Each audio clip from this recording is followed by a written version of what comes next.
My brother and I moved into our house in 2018, and in quarantine, I've had the chance to see a whole other side of him.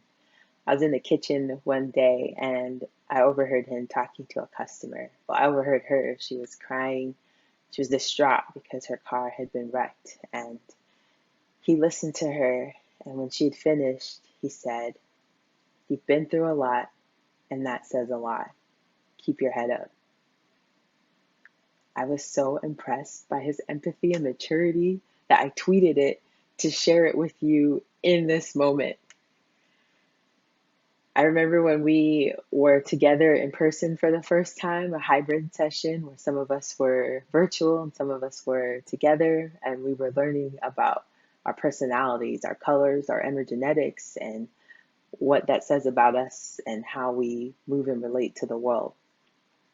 We had an activity where we were planning our ideal vacation, and the structural folks wanted an agenda, they wanted a plan so they would know how to pack.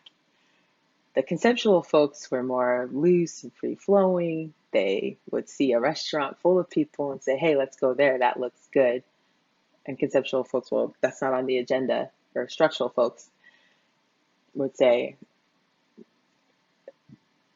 and the structural folks would say, "Well, that's not on the agenda." At work, I'm a structural person. I need to know what's on the agenda so I can plan and be prepared so I would know what to say. But on vacation, I'm very conceptual. I want to just go and see and experience. But how do I marry those two and be conceptual when I'm working and living all in the same space? So I started to go into my backyard and go on adventures and study my trees. And there's one tree in particular that's my favorite. It started off, at least I thought it was a weed, and my landscaper would just leave it alone. Soon it became just a random bush growing. And I asked him, "Hey, why don't you cut this down?" And he said, "Oh, that's a mesquite tree." And I said, "Oh, wow, a free bonus tree that just planted itself next to a brick wall. That's awesome." It grew thorns because it was wild, but it's also the tallest tree. We had three other trees planted professionally, but this wild mesquite tree has the largest, strongest branches, and it's already giving shade to both our house and our neighbors. And I just love to go and study that tree. I love to study its leaves, the ants marching along it.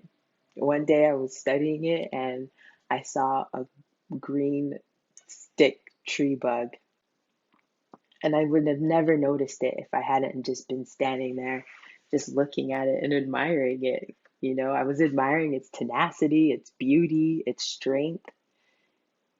And now here we are in 2021, and it seems like things are opening up. And much like this mesquite tree, we've had the opportunity to redefine who we are as leaders in the midst of a pandemic. We've rooted ourselves and planted ourselves in spaces that weren't always meant for us.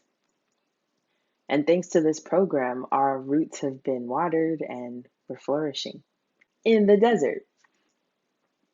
So anytime you feel overwhelmed or like you're not enough or like things are too much, remember you've been through a lot, and that says a lot.